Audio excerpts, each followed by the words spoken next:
ஓம் அமிர்தீஸ்வரியை நமக. ஓம் நம சிவாயா. நாம இன்னைக்கு ஸ்ரீ குரு கீதை புத்தகத்துல 3வது அத்தியாயத்துல 34வது ஸ்லோகம் பார்க்க போறோம். லாஸ்ட் வீடியோல என்ன பார்த்தோம் ரீகால் பண்ணிட்டு வந்துடலாம். லாஸ்ட் வீடியோல என்ன பார்த்தோம்? குருதான் தெய்வம், குருவின் மீதுள்ள நிஷ்டை பரமமான தவம்னு சொன்னாங்க. அதாவது சதா சர்வகாலமும் நம்மளுடைய முழு கவனத்தையும் குரு மேல குவிச்சு வைக்கிறது, குருவை பத்தின அந்த தாட்லயே இருக்கிறது. என்ன வேலைகள் செஞ்சாலும் நம்மளுடைய எண்ணத்துல குருவை பத்தின எண்ணம் நீங்காம இருக்கிறது. அதுதான் மிகப்பெரிய தவம். அதை விட சிறந்த தவம் எதுவுமே கிடையாது அப்படின்னு சொல்லி சொன்னாங்க. அடுத்தது, யார் ஒருத்தர் குரு பக்தியோடு இருக்காங்களோ அவங்கள பெத்தவங்க ரொம்பவே பாக்கியம் செஞ்சவங்க, அவங்க பிறந்த குலம் கோத்திரமுமே பாக்கியம் செஞ்சது. அதே மாதிரி அவங்க பிறந்ததுக்கு இந்த பூமியே பேரு பெற்றது அப்படின்னு சொன்னாங்க. ஸோ குரு பக்தி அவ்வளோ ஸ்பெஷலான விஷயம் அப்படின்னு சொல்லி சொன்னாங்க. அடுத்தது, ஒரு ஆத்மா கோடிக்கணக்கான பிறவிகள் எடுத்து வரும்போது அந்த கோடிக்கணக்கான பிறவிகள்ல அது செஞ்ச விரதம் தவம் இதுக்கான பலன்லாம் குரு வந்த பிறகு குரு அருள் மூலமா தான் கிடைக்கும் அப்படின்னு சொல்லியிருந்தாங்க. அடுத்தது, ஒரு சீடன் பாத்தீங்கன்னா எந்த மாதிரியான மனநிலையில இருக்கணும்னா, தன்னுடைய உடல், தன்னுடைய புலன் உறுப்புகள், தன்னுடைய பிராணன் உயிர், தன்னுடைய சொத்து, தன்னுடைய உற்றார், தன்னுடைய உறவினர்கள், தாய் வழி உறவு, தந்தை வழி உறவு எல்லாருமே என்னுடைய குரு தான் அப்படிங்கிற மனோபாவத்துல தான் ஒரு சீடன் இருக்கணும். எல்லாமே என்னோட குரு தான், எல்லாவுமா என் குரு தான் என் கூட இருக்காங்க.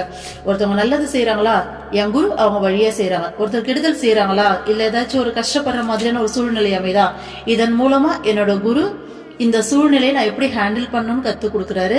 பிளஸ் இந்த சூழ்நிலைக்கு நான் எப்படி ரியாக்ட் பண்ணணும், என்ன மாதிரியான மனநிலையில இருக்கணும்ன்ற லெசன் சொல்லி கொடுக்கறதுக்காக இந்த அனுபவம் வருது. இந்த இடத்துல நம்ம எப்படி நடந்துக்கணும் அப்படின்னு சொல்லிட்டு எல்லாமே என் குரு தான் அவங்க வழியா என்ன டெஸ்ட் பண்றாங்க அப்படின்ற மனோநிலையில நாம அதை கடந்து செல்லணும். அப்போ ஒரு சீரனுடைய மனோபாவம் இப்படிதான் இருக்கணும். அடுத்தது பாத்தீங்கன்னா, குரு பக்தி இருக்கவங்களுக்கு நரகம் அப்படிங்கிற விஷயமே கிடையாது அப்படின்றது பார்த்தோமா. அடுத்தது, மனிதர்கள் மட்டும் இல்லாம மும்மூர்த்திகளான பிரம்மா விஷ்ணு சிவன் உட்பட தேவர்கள் பித்ருக்கள் சித்தர்கள் யாராக இருந்தாலும் எல்லாருக்குமே குரு அருள் கிடைச்சா மட்டும்தான் அவங்க கிட்ட இருக்க அந்த கலை ஆற்றல் செல்வம் எல்லாத்துக்குமே ஒரு பலன் கிடைக்கும். இல்லாட்டி அதனால அவங்களுக்கு எந்த பலனும் கிடைக்காது. சோ குரு அருள் அப்படிங்கிறது மனிதர்களுக்கு மட்டும் இல்ல, தேவர்களுக்கும் தெய்வங்களுக்குமே குரு அருள் இருந்தாதான் அவங்களுடைய செயல்களுக்கான இல்ல அவங்க கிட்ட இருக்க அந்த செல்வம் புகழ் எல்லாத்துக்குமான பலன் கிடைக்கும் அப்படின்னு சொன்னாங்க. அடுத்தது, குரு பக்தி தான் மிகச்சிறந்த புண்ணிய தீர்த்தம். மற்ற எல்லா தீர்த்தங்களுமே பொருளற்றவை அப்படின்னு சொல்லியிருந்தாங்க. எல்லா தீர்த்தங்களும், இந்த உலகத்தில் இருக்கக்கூடிய எல்லா விதமான எல்லா தீர்த்தங்களும் குருவுடைய திருவடி தாமரையில அடங்கிடுது. சோ சகல குருவுடைய ஏற்கனவே படிச்சிருக்கோம் இல்லையா, அந்த பாதாபிஷேகம் பண்ண அந்த நீர் பாத்தீங்கன்னா உலகத்துல இருக்க எல்லா புண்ணிய தீர்த்தங்களுக்கும் மேலானது அப்படின்னு சொல்லிட்டு சோ அதுதான் சொல்லியிருக்காங்க. அடுத்தது, இது ரொம்பவும் சூக்ஷ்மமான விஷயம் இதெல்லாம். அதனால நான் உன் மேல இருக்க அன்பால உனக்கு நான் இதெல்லாம் சொல்றேன் அப்படின்னு சொல்லிட்டு சிவபெருமான் பார்வதி தேவி கிட்ட சொல்லியிருந்தார் இல்லையா. அதனால இந்த ரகசியத்தை குரு பக்தி இல்லாதவங்க கிட்ட சொல்லக்கூடாது. யாருக்கு குரு பக்தி இருக்கோ அவங்களுக்கு மட்டும்தான் இதையெல்லாம் சொல்லணும் அப்படின்னு சொல்லி சொன்னாரு. அடுத்தது பாத்தீங்கன்னா, நிறைய பொய்யான குருமார்கள்லாம் இருக்காங்க. அதனால ரொம்பவும் கவனமா உண்மையான குருதானான்னு சொல்லிட்டு ஒரு உண்மையான குருவுடைய குணங்கள்லாம் சொல்லி தன்மையை சொல்லி இந்த மாதிரி இருக்க உண்மையான சத்குரு கிட்ட மட்டும்தான் சரணடையணும் அப்படிங்கிற மாதிரி சொல்லியிருந்தாங்க. ஸோ குரு அப்படிங்கிறவரு, சத்குருன்றவரு மாசற்றவரா இருப்பாரு, அமைதியானவரா இருப்பாரு, நல்லவரா இருப்பாரு, அளவோடு பேசுவாரு, விருப்பு வெறுப்பு இல்லாதவரா இருப்பாரு, நன்னெறியில் ஒழுகுபவரா இருப்பாரு, புலன்களை வென்றவரா இருப்பாரு. மெயினா ஒரு ஃபுட்டை பார்த்தா நம்ம டெம்ட் ஆகிறோம் இல்லையா. ஸோ இதெல்லாம் புலன்களால வரக்கூடிய ஈர்ப்பு. நமக்கு கண்ணால ஒரு விஷயத்த பார்த்தா ஐயோ எவ்வளவு அழகா இருக்கு. ஸோ ஞானம் அடைஞ்சவங்களுக்கு எந்த ஒரு பொருளும் ரொம்ப அழகாவோ ரொம்ப அசிங்கமாவோ தெரியாது. அவங்கள பொறுத்த வரைக்கும் எல்லாமே நம்ம சேனல் ஏற்கனவே டிஸ்கஸ் பண்ணிருக்கோம் இல்லையா, அணுக்களுடைய கூட்டமைப்பா தான் தெரியும். அந்த எனர்ஜி ஃபார்மா தான் பார்ப்பாங்க, இறை வடிவமா தான் பார்ப்பாங்களே தவிர அவங்களுடைய கண்ணுக்கு எதுவும் அழகாவோ அசிங்கமாவோ சுவையானதாவோ சுவை இல்லாததோ அப்படியெல்லாம் எந்த ஒரு வேறுபாடுமே இருக்காது. அவங்களுக்கு எல்லாமே ஒண்ணுனா எல்லாமே ஒண்ணு. இந்த ஐம்புலன்களால அவங்க கவரப்பட மாட்டாங்க, ஏற்ற இறக்கமான எண்ணங்கள்லாம் வராது, அப்படியே அந்த சமநிலையில இருப்பாங்க. ஸோ அவங்க தான் உண்மையான சத்குரு. அந்த மாதிரி உண்மையான சத்குருவை தேடி பிடிச்சு அவங்க கிட்ட சரணாகதி அடையணும்னு சொல்லியிருந்தாங்க. ஸோ இன்னைக்கு 34வது ஸ்லோகம் பார்க்கலாம். வர்ண ஜாலமிதம் தத்வத் பாஹ்ய சாஸ்திரம் து லௌகிகம் யஸ்மின் தேவி சமப்யஸ்தம் ச குரு சூசக சம்ருதஹ. தேவி வெறும் வார்த்தை ஜாலத்தால் மக்களை தன்வசப்படுத்துபவரும் உலகியல் சாஸ்திரங்களில் நன்கு தேர்ச்சி உள்ளவரும் எவரோ அவரே சூசக குரு எனப்படுகிறார். சோ இந்த பண்டிதர்கள் சொல்லுவாங்க இல்லையா, அந்த மாதிரியான பீப்புள் இந்த லிஸ்ட்ல வருவாங்கன்னு நினைக்கிறேன். சோ சாஸ்திர சம்பிரதாயங்கள்லாம் முழுசா கத்துக்கிட்டு செமையா பேசுவாங்க. அவங்களுடைய பேச்சை கேட்டாலே பா அப்படின்ற அளவுக்கு அப்படியே மெஸ்மரைஸ் ஆகும். அவ்வளோ எல்லாம் தெரிஞ்ச ஞானி இவரு. உண்மையான ஞானிக்கு அர்த்தம் தெரியாதவங்க அந்த அறிவை பார்த்து, அவங்க பேசுற அந்த தன்மையை பார்த்து வியந்து, பா இப்படி ஒரு ஞானமா, இப்படி ஒரு அறிவா, இவருக்கு எல்லாமே தெரியுதுப்பா. நார்மலான பீப்புள் பார்த்த உடனே விழுந்துருவாங்க, மயங்கிடுவாங்க. ஆனா சத்குருவை பத்தி தெரிஞ்சவங்க அது ஒரு பெரிய விஷயமா நினைக்க மாட்டாங்க. என்ன பேசினாலும் சத்குருன்றவங்களுடைய மதிப்பு என்ன, மகத்துவம் என்னன்றது தெரிஞ்சவங்களுக்கு உஷாரா வந்துட்டு புரிஞ்சுக்கிட்டு அவங்க ஒதுங்கிடுவாங்க, இது நமக்கு தேவையில்லாத விஷயம்னு. பட் ஆனால் நார்மல் பீப்புள் பார்த்த உடனே அட்ராக்ட் ஆவாங்க, மெஸ்மரைஸ் ஆவாங்க. ஸோ அந்த சாஸ்திரங்கள்லாம் கற்று வார்த்தையாலேயே தன்வசப்படுத்துற அளவுக்கு இருப்பாங்க. ஸோ அவங்கள சூசக குரு அப்படின்னு சொல்றாங்க. ஓகேங்களா, பல விதமான குருமார்களை பத்தி சொல்லிட்டு வராங்க, கேட்டுட்டே வரும். இதுல எந்த மாதிரியான குரு கிட்ட நம்ம போகணும் அப்படிங்கறத சொல்றதுக்காக இந்த குருமார்களுடைய டைப்ஸ் எல்லாம் நமக்கு சொல்லி தராங்க. ஓகேங்களா, அடுத்தது பாருங்க. வர்ணாச்ரமோசிதாம் வித்யாம் தர்மா தர்ம விதாயினீம் பிரவக்தாரம் குரும் வித்தி வாசகம் த்விதி பார்வதி. பார்வதி வர்ணம் ஆசிரமம் ஆகியவற்றிற்கு ஏற்றதும் தர்ம அதர்மங்களை இயம்புவதுமான வித்தியை கற்பிக்கும் குருவை வாசக குரு என்று அறிவாயாக. சோ சிவபெருமான் பார்வதி தேவி கிட்ட சொல்றாரு, பார்வதி அப்படின்னு சொல்லிட்டு தர்ம அதர்மங்களை பத்தி சொல்லி தருவாங்க இல்லையா, இதெல்லாம் தர்மம் இதெல்லாம் அதர்மம் சொல்லி இதை பாகுபடுத்தி இப்படிதான் ஒரு மனுஷன் வாழணும்னு சொல்லி கொடுக்கறவங்கள வாசக குரு அப்படின்னு சொல்றாங்க. அடுத்து ஸ்லோகம் பாருங்க. பஞ்சாக்ஷர்யாதி மந்த்ராணாம் உபதேஷாது பார்வதி ச குருர் போதகோ பூயாத் உபயோரயமுத்தமஹ. பார்வதி பஞ்சாக்ஷரி நமசிவாய, பஞ்சாக்ஷரி அப்படிங்கிறது இந்த நமசிவாயங்கிற 5 எழுத்து மந்திரம் முதலான மந்திரங்களை உபதேசிக்கும் குரு போதக குரு எனப்படுகிறார். முன்னர் கூறிய 2 குருமார்களை விட இவர் உயர்ந்தவர். சோ பஞ்சாட்சர மந்திரத்தை உபதேசிக்கிற குருவை போதக குருவா என்ன சொன்னாங்க? எஸ், போதக குரு அப்படின்னு சொல்றாங்க. ஓகேங்களா, சோ ஃபர்ஸ்ட் சொன்ன 2 டைப் குரு என்னென்ன சொன்னாங்க? ஃபர்ஸ்ட் சூசக குரு, வாசக குருன்னு 2 பேர் சொன்னாங்க. சோ அந்த 2 பேரை விட தன்னுடைய கருத்துக்களை சொல்லாம இது தர்மம் அது அதர்மம், சோ இது சாஸ்திரம் சம்பிரதாயம் இதை பத்தி எல்லாம் பேசாம எதையுமே சொல்லாம பஞ்சாட்சர மந்திரம், ஏன்னா அந்த மந்திரத்துக்குன்னு சொல்லி ஒரு பவர் இருக்கு இல்லையா, அதை உச்சாடனம் பண்ண பண்ண பண்ண ஜபிக்க ஜபிக்க ஜபிக்க தனக்குள்ளேயே அந்த சக்ராஸ் எல்லாம் ஆக்டிவேட் ஆகி நான் யார் அப்படிங்கிற அந்த தேடுதல், அந்த அறிவு, அந்த ஞானம் தனக்குள்ளேயே பிறக்கக்கூடிய வழி இருக்கு இல்லையா. சோ அதனால அந்த மந்திரத்தை உபதேசம் பண்றதால இவங்க மத்த 2 குருவை விட பெஸ்ட் அப்படின்னு சிவபெருமான் சொல்றாரு. அவர் பேரு போதக குருன்னு சொல்றாங்க. ஓகேங்களா, அடுத்த ஸ்லோகம் பாருங்க. மோக மாரண வச்யாதி துச்ச மந்திரோபதேசினம் நிஷித்த குரு த்ரித்யாஹு பண்டிதாஸ்தத்வதர்சினஹ. மோகனம், மாரணம், வசியம் போன்ற மிக அற்பமான மந்திரங்களை உபதேசிப்பவரே நிஷித்த குரு என்று தத்துவங்களை தரிசித்த மகான்கள் கூறுகின்றனர்.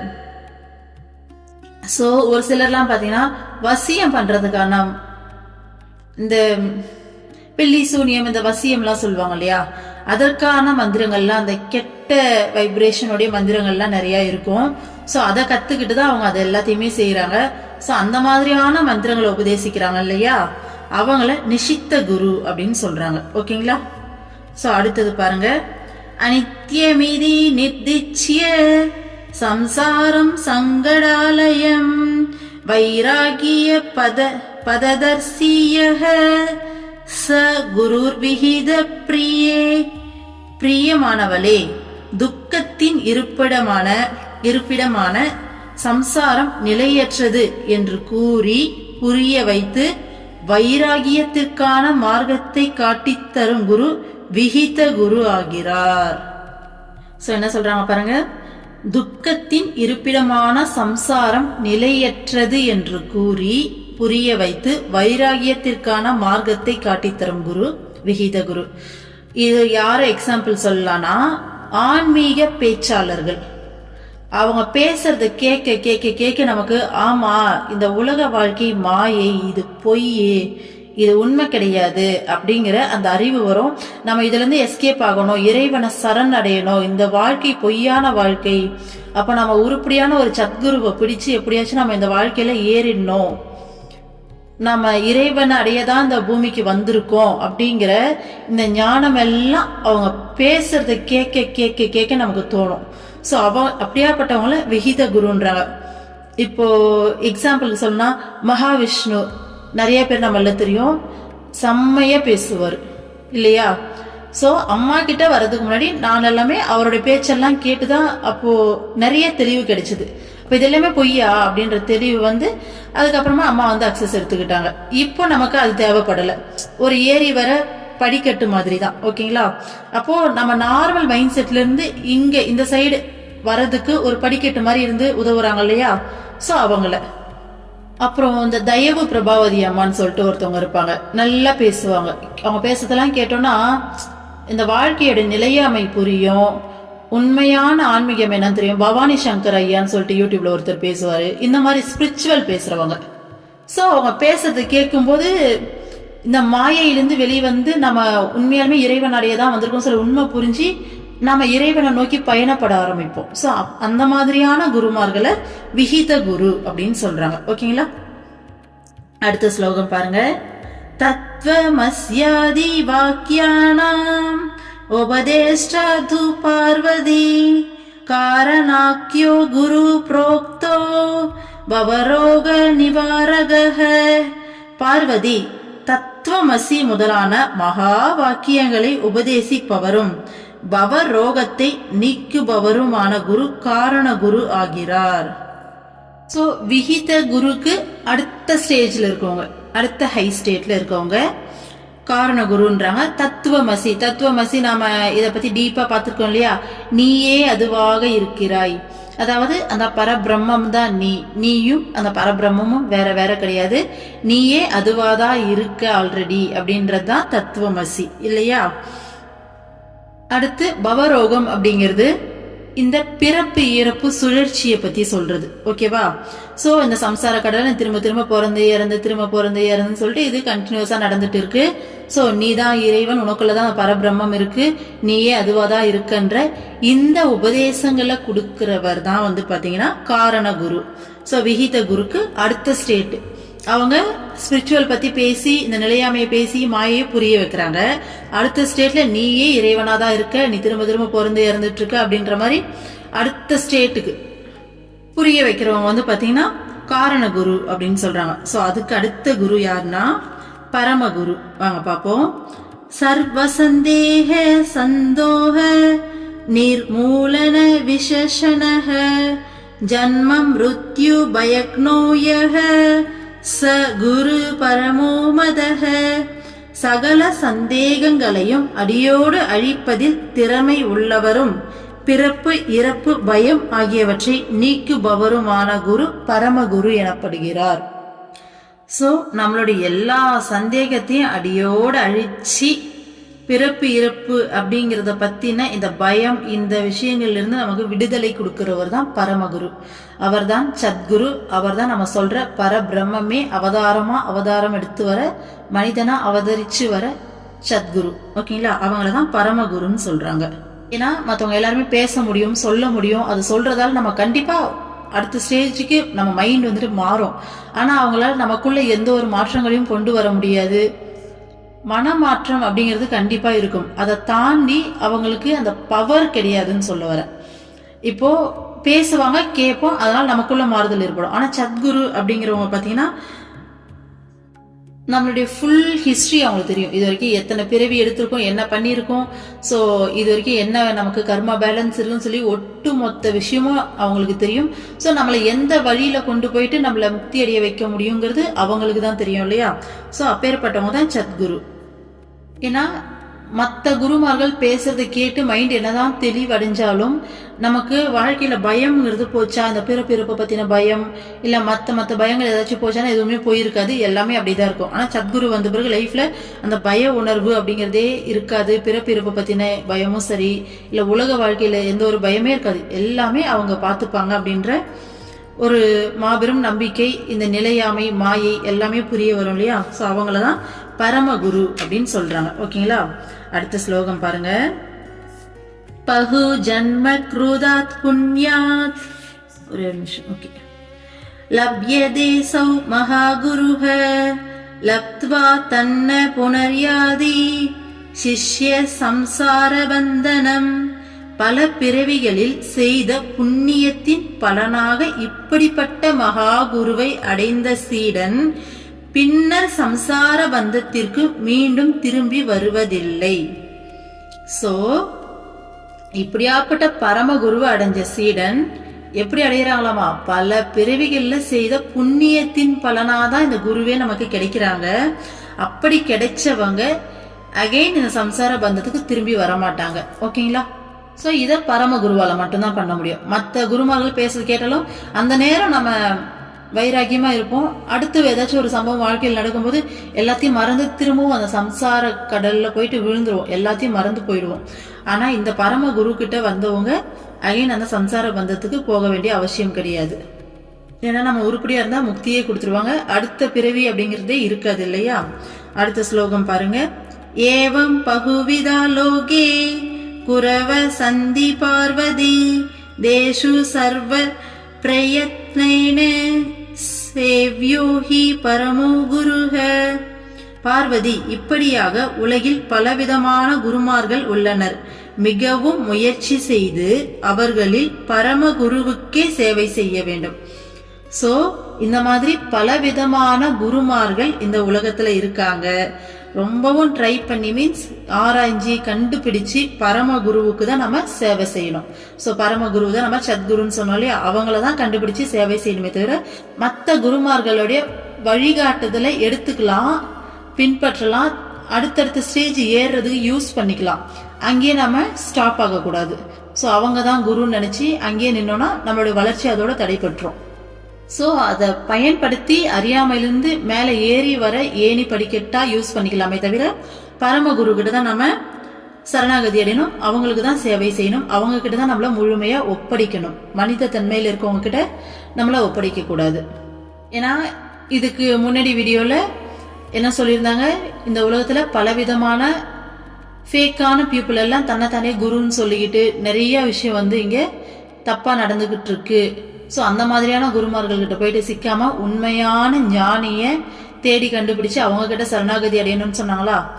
ஸோ அதனால அதில் லிஸ்ட் பண்றாங்க. ஸோ நல்ல விஷயம் செய்யறவங்களும் இருக்காங்க, கெட்ட விஷயம் செய்யறவங்களும் இருக்காங்க. நல்ல விஷயம் செய்யறதுல இத்தனை விதமான குருமார்கள் இருக்காங்க. ஸோ இதுல எந்த மாதிரியான குருமாரை நாம சரணடையணும் அப்படின்னு சொல்லி எக்ஸ்பிளைன் பண்றாங்க. அடுத்த ஸ்லோகம் பாருங்க. ஏவம் ஸ்ருத்வா மகாதேவி மகாதேவ வசஸ்ததா அத்யந்த விஹ்வலமானாஹ சங்கரம் பரிப்ருச்சதி. பார்வதி உவாச. நமஸ்தே தேவ தேவாத்ர ஸ்ரோதவ்யம் கிஞ்சிதஸ்தி மே ஸ்ருத்வா த்வத்வாக்ய மதுனா ப்ருசம் ஸ்யாத் விஹ்வலம் மனஹ. ஸ்வயமூடா மிருத்யு பீதாஹ சுக்ருதாத் விரதிம் கதாஹ தைவான்னிஷித்த குருகா யதி தேஷாம் து காதிஹ. இவ்விதம் மகாதேவன் கூறியதை கேட்டு பார்வதி மிகவும் கவலையுடன் சிவனை நோக்கி கேட்டார். தேவதேவா, தங்களை வணங்குகிறேன். நான் ஒரு காரியத்தை அறிய விரும்புகிறேன். நீங்கள் இப்போது கூறியவற்றை கேட்டு என் மனம் அமைதியை இழந்திருக்கிறது. இயல்பாகவே மூடர்களாகவும் மரணத்தைக் கண்டு அஞ்சுபவர்களாகவும் புண்ணிய கர்மங்கள் செய்வதில் விருப்பமில்லாதவர்களாகவும் உள்ளவர்கள் விதிவசத்தால் தகுதியில்லாத ஒருவரை குருவாக ஏற்றுக்கொண்டால் அவர்களின் கதி என்னவாகும்? சோ இத்தனை விதமான குருமார்கள் இருக்காங்க. இதுல நீ பரமகுருவை தேடி பிடிச்சு அவர்கிட்ட சரணாகதி அடையணும், அவருக்கு தான் சேவை செய்யணும் அப்படின்னு சொல்லி சொன்னாரா. அப்போ பார்வதி தேவி பாத்தீங்கன்னா வருத்தப்படுறாங்க. நீங்க சொன்னதை கேட்டு எனக்கு ஒரு பயமா இருக்கு, கவலையா இருக்கு.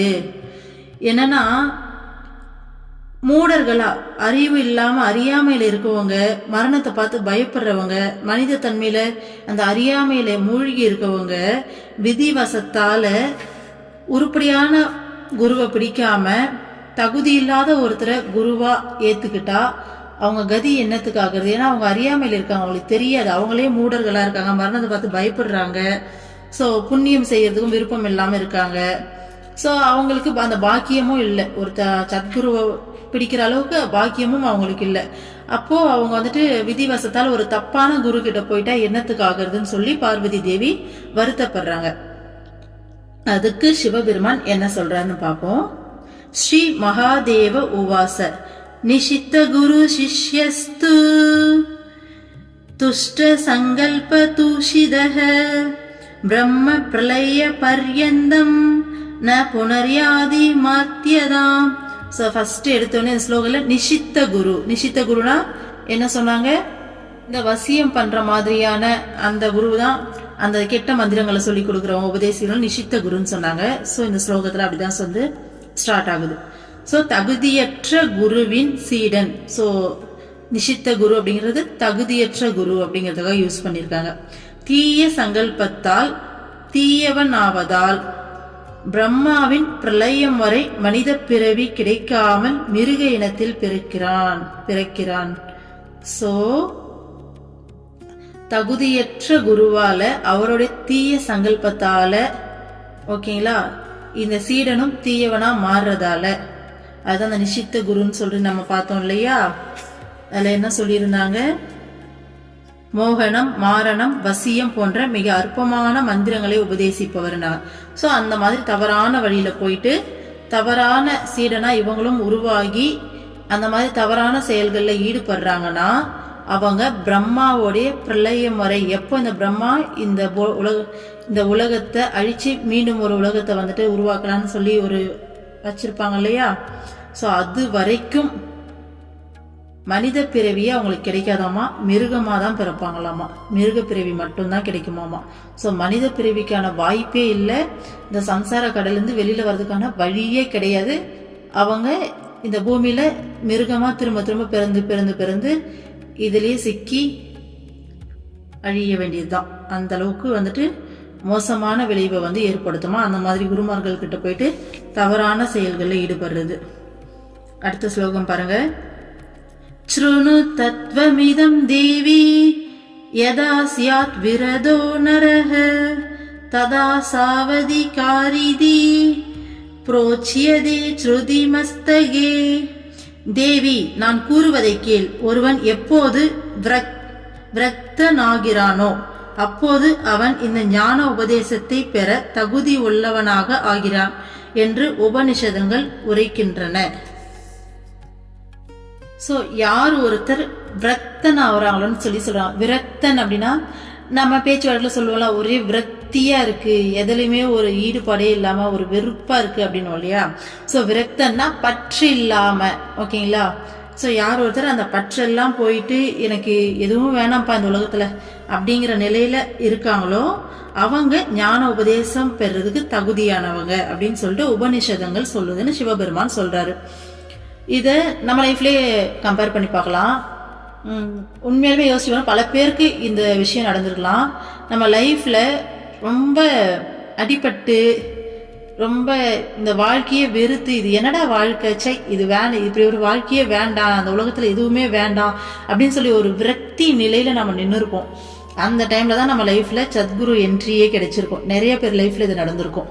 ஸோ அதுதான் சொல்றாங்க, விரக்தனா எப்போ ஒருத்தன் ஆகுறணும், இந்த உலகத்துல எதுவுமே வேணாம், என்னடா உலகம் இது, இங்க எதுவுமே எனக்கு வேண்டாம் அப்படின்ற மாதிரி அந்த விரக்தி நிலைக்கு வரும்போதுதான் ஒருத்தன் உபதேசம் பெறுது தகுதியா ஆகிறானாமா அப்படின்னு சொல்லிட்டு உபநிஷதங்கள் சொல்லுதுன்னு சொல்றாங்க. ஓகேங்களா? ஸோ அந்த ஸ்டேஜ் நம்ம மைண்டு அந்த ஸ்டேஜுக்கு வரதுக்காக தான் சத்குரு வெயிட் பண்ணிட்டு இருக்காங்க. எப்போ இது எல்லாமே போய் இது எதுவுமே வேணாம், என்னடா வாழ்க்கை எதுவும் நம்ம வெறுத்து நிக்கிறோமோ அப்போ நம்மள அழகா தூக்கிக்கிறாங்க, தூக்கிட்டு உண்மையை காமிக்கிறாங்க நமக்கு. அடுத்த ஸ்லோகம் பாருங்க. அகண்டை கரசம் பிரம்ம நித்திய முக்தம் நிராமயம் ஸ்வஸ்மின் சந்தர்சிதம் ஏன ச பவேதஸ்ய தேசிகஹ. இடைவிடாது எப்போதும் ஒன்றாக இருப்பதும் சுதந்திரமானதும் கலப்பில்லாததுமாக உள்ள பிரம்மத்தை தன்னில் தரிசித்தவரே இந்த விரக்தனின் குருவாக ஆக வேண்டியவர். சோ இப்படி ஒரு விரக்தி மனநிலையில நாம நிக்கும் போது யார் ஒருத்தர் நமக்கு குருவா வரணுமா? அந்த பரபிரம்மம். ஓகேங்களா? சோ எல்லாவுமா இருக்கிற எல்லாத்துலயும் ஒன்னா கலந்து போயிருக்க அந்த பரபிரம்மே குருவா வரணும் அப்படின்னு சொல்றாரு. ஜாலானம் சாகரோ ராஜா யதா பவதி பார்வதி குருநாம் தத்ர சர்வேஷாம் ராஜாயாம் பரமோ குருஹ. பார்வதி நீர்நிலைகளுக்கெல்லாம் அரசன் கடல் என்பது போல் இந்த பரமகுரு குருமார்களுக்கெல்லாம் அரசராகிறார். சோ என்ன சொல்றாங்கன்னா, ஒரு மனுஷன் எப்போ அந்த விரக்தி நிலைக்கு வராங்களோ அப்படி அந்த விரக்தி நிலையில இருக்க ஒரு மனிதனுக்கு பரபிரம்மே மனித உருவெடுத்து அப்படியாப்பட்ட அந்த பரம குரு தான் அவனுக்கு குருவா வரணும். சோ எப்படி நீர்நிலைகளுக்கெல்லாம் அரசன் யாருன்னு கேட்டா கடல்னு சொல்லுவோமோ, எல்லா நீர்நிலைகளுக்கும் அரசன் கடல் மாதிரி எல்லா குருவுக்கெல்லாம் குரு பாத்தீங்கன்னா இந்த பரமகுரு தான். அப்பேற்பட்ட பரமகுருவை தான் ஒருத்தன் குருவா ஏத்துக்கணுமே தவிர, நீ சொன்ன மாதிரி தீய சங்கல்பத்தால கெட்ட குருமார்கள் கிடைச்சி கெட்ட வழியில போறவங்களுக்கு இந்த பிரளயம் ஏற்படுற வரைக்கும் அவங்க மீண்டும் மீண்டும் மிருக பிறவி தான் எடுப்பாங்க. அதனால ஒருத்தன் இந்த மனநிலையில இந்த மாதிரியான ஒரு குருவை தான் சூஸ் பண்ணணும் அப்படின்னு சொல்றாங்க. ஓகேங்களா? அடுத்த ஸ்லோகம் பாருங்க. மோகாதிரஹித சாந்தோ நித்ய திருப்தோ நிராச்ரயः திருக்னிக்ருத பிரம்ம விஷ்ணு வைபவ பரமோ குருஹ. மனமயக்கம் முதலான குறைகள் இல்லாதவரும் அமைதியானவரும் எப்போதும் திருப்தியுடன் உள்ளவரும் எதையும் சாராதவரும் பிரம்மா விஷ்ணு ஆகியோரின் வைபவங்களை துரும்புக்கு நிகராக கருதுபவரே பரமகுரு ஆவார். சோ இப்பேற்பட்ட பரமகுரு எப்படி இருப்பார்னா, அவருக்கு மனமயக்கம் அப்படிங்கிறது இருக்காது. குருவுக்கு என்ன மனமயக்கம் தான் பாக்குறோமே, சத்குரு அப்படின்றவங்களுக்கு மனமே இருக்காது. அப்படிங்க அந்த மனசுல அவங்களுக்கு மயக்கம் இருக்குது, மனமற்ற நிலையில தான் அவங்க இருக்காங்க. ஓகேங்களா? சோ அடுத்தது குறைகள் இல்லாதவர், அவங்க தான் இறை வடிவம் இல்லையா? சோ அடுத்தது அமைதியானவர், எப்பயுமே அந்த ஆழ்ந்த அமைதியில ஆழ்ந்திருக்கவங்க கூடிய எப்பயுமே முழு திருப்தியோடு இருக்கவங்க. அவங்களுக்கு திருப்தி இல்லாத நிலையே இருக்காது. நிறைய டைம் இதை டிஸ்கஸ் பண்ணிருக்கோம் இல்லையா? சோ எப்பயுமே அந்த திருப்தியில தான் இருப்பாங்க. ஏன்னா எல்லா விதமான திருப்தியும் தனக்குள்ளேயே அனுபவிப்பாங்க. திருப்திக்கு அவங்க வெளியில நாட மாட்டாங்க, உள்ளுக்குள்ளேயே அந்த முழு திருப்தியை அனுபவிக்கிறதால எப்பயுமே அவங்க அந்த திருப்தியோட தான் இருப்பாங்க. எதையும் சாராதவர், அவங்க தான் வெளியில எதுவுமே தேவைப்படலை, எல்லாமே அவங்களுக்குள்ளேயே அந்த திருப்தி பரமானந்தம் பேரமைதி எல்லாம் உணர்றாங்க இல்லையா? சோ அவங்க எதையுமே சார்ந்திருக்க மாட்டாங்க. சோ பிரம்மா விஷ்ணுவோடைய வைபவங்களையே, சோ அவங்க கொண்டாடுற அந்த வைபவங்களையே இவங்க பரமகுருக்கு சத்குருக்கு பாத்தீங்கன்னா ஒரு துரும்புக்கு நிகராக தான் பார்ப்பாங்க. ஏன்னா அதை விட மிகப்பெரிய பேரானந்தத்தை அவங்களுக்குள்ளேயே அவங்க அனுபவிச்சுட்டு இருக்காங்க சதா சர்வ காலமும். ஓகேங்களா? சோ இப்பேற்பட்டவங்க தான் பரமகுரு அப்படின்னு சொல்றாங்க. சர்வகால விதசேஷு ஸ்வதந்திரோ நிச்சல சுகி அகண்டை கரசாஸ்வாத திருப்தோஹி பரமோ குருஹ. 3 காலங்களிலும் எல்லா நாடுகளிலும் சுதந்திரமானவரும் சலனமற்றவரும் சுகமாக இருப்பவரும் இடைவிடாது பிரம்மானந்த ரசத்தை அருந்தி திருப்தி அடைந்தவரும் எவரோ அவரே பரமகுரு.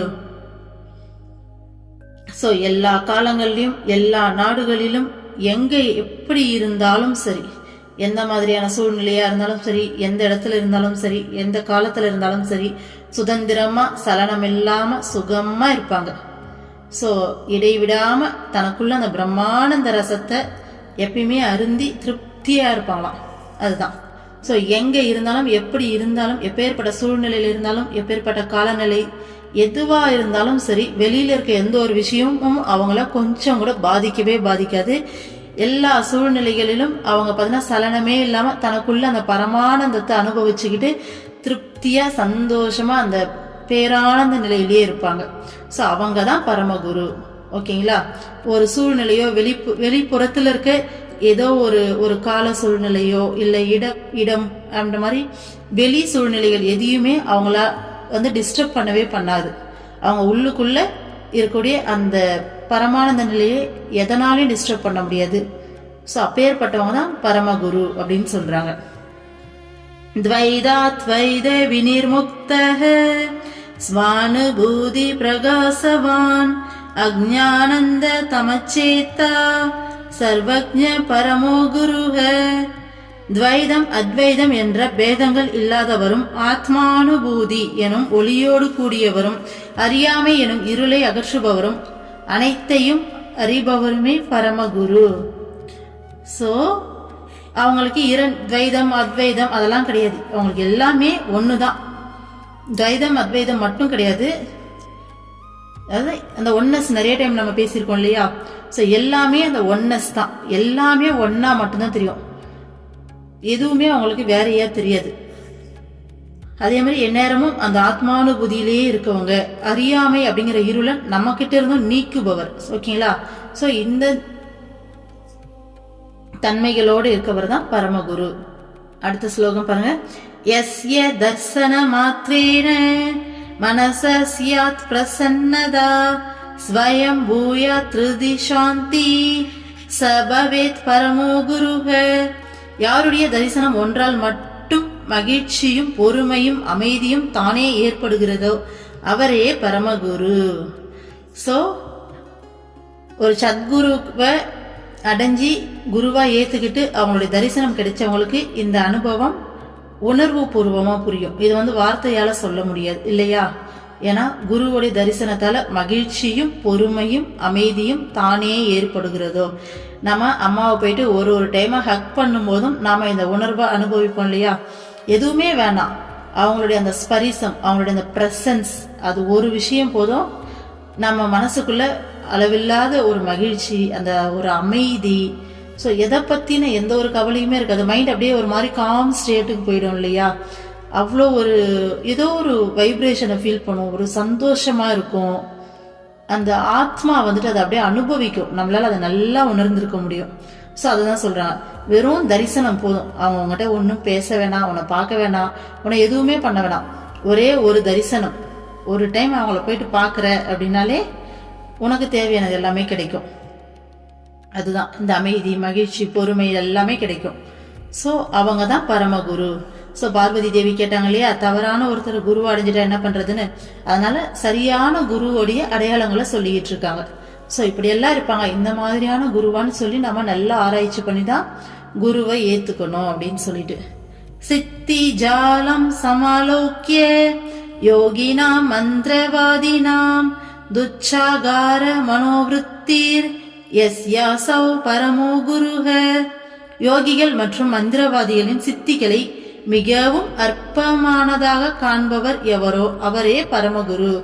சோ இந்த மாதிரியான பரமகுருக்கு பாத்தீங்கன்னா இந்த மந்திர தந்திரம், சோ மத்த சித்துக்கள்லாம் செய்வாங்களா, அதெல்லாம் ரொம்ப அல்பமா பார்ப்பாங்க. இவங்களால எல்லாமே செய்ய முடியும், ஆனா செய்யவே மாட்டாங்க. ஒருவேளை செய்யறாங்கன்னா தன்னுடைய பக்தர்களுக்கு நம்பிக்கை வரணும், அவங்க வாழ்க்கையை மாத்தணும், அந்த நம்பிக்கையை வளர்க்கறதுக்காக, அதுவும் யாருக்கும் தெரியாம அவங்களுக்கு மட்டும் பர்சனல் அனுபவமா கொடுப்பாங்க. அதை மற்றபடி பாத்தீங்கன்னா வெளியில பகட்டுக்காக வெளியில அதை காமிச்சிக்கவே மாட்டாங்க. இன்னும் சொல்லப்போனா அந்த அனுபவம் கிடைக்கிற நம்மளே வெளியில போயிட்டு ஓவரா ஷேர் பண்ணா நம்மளுக்கே அதை கட் பண்ணி விட்டுருவாங்க. ஸோ நிறைய இதெல்லாம் அனுபவிச்சிருப்போம் இல்லையா? அந்த மாதிரி இந்த சித்திகள், மந்திரங்கள், மந்திர தந்திரம் இது எல்லாத்தையும் பாத்தீங்கன்னா ரொம்ப அல்பமா பார்ப்பாங்க பரமகுரு. ஏன்னா அவங்களுக்கு அதெல்லாம் ஒரு விஷயமே இல்லை. நேற்று பார்த்தோம். ஸோ சக்கரை குவியலை நோக்கி பயணப்படுற எறும்பு நடுவில் இருக்க ஒரு சர்க்கரைக்கு வந்து ஆசைப்பட்டு அந்த ஒரு சர்க்கரை துகளுக்காக நின்னா அந்த சக்கரை குவியல் அது கிடைக்காது. அந்த மாதிரி தான் சித்திகள்லாம். ஸோ அந்த மாதிரி தான் பார்ப்பாங்க. அவங்களுக்கு இதெல்லாம் ஒரு விஷயமாவே தெரியாதுங்கிறது தானே ரொம்ப அல்பமாக தான் அவங்க கண்ணுக்கு அது தெரியும். ஸோ பரமகுருவுடைய என்ன சொல்றது, அவங்களுடைய தன்மையில் இப்படிதான் இருக்கும்.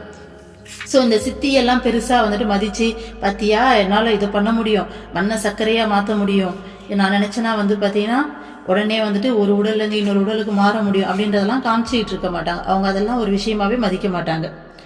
ஸ்வசரீரம் சவம் பச்யாம் ததா ஸ்வாத்மான மத்வயம் ய ஸ்திரீ கண கமோ ஹக்னஹ சபவேத் பரமோ குருஹ.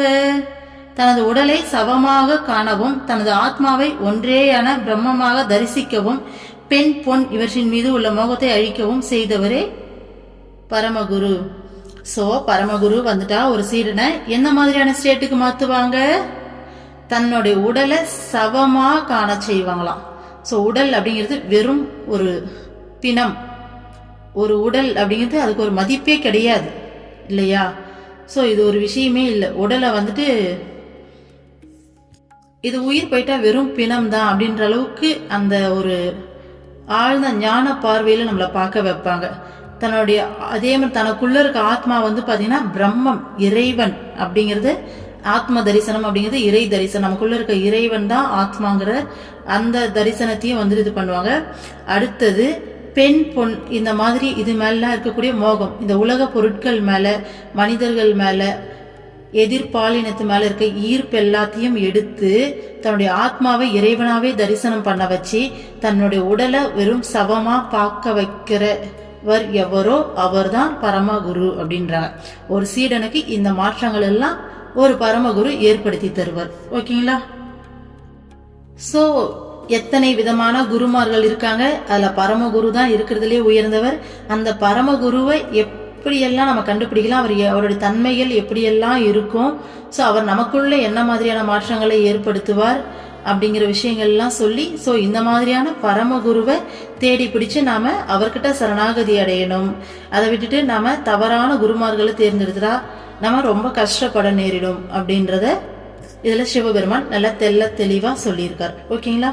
ஸோ அடுத்த ஸ்லோகம் அடுத்த வீடியோல பார்க்கலாம். ஓம் அமிர்தீஸ்வரி நமக. ஓம் நம சிவாயா.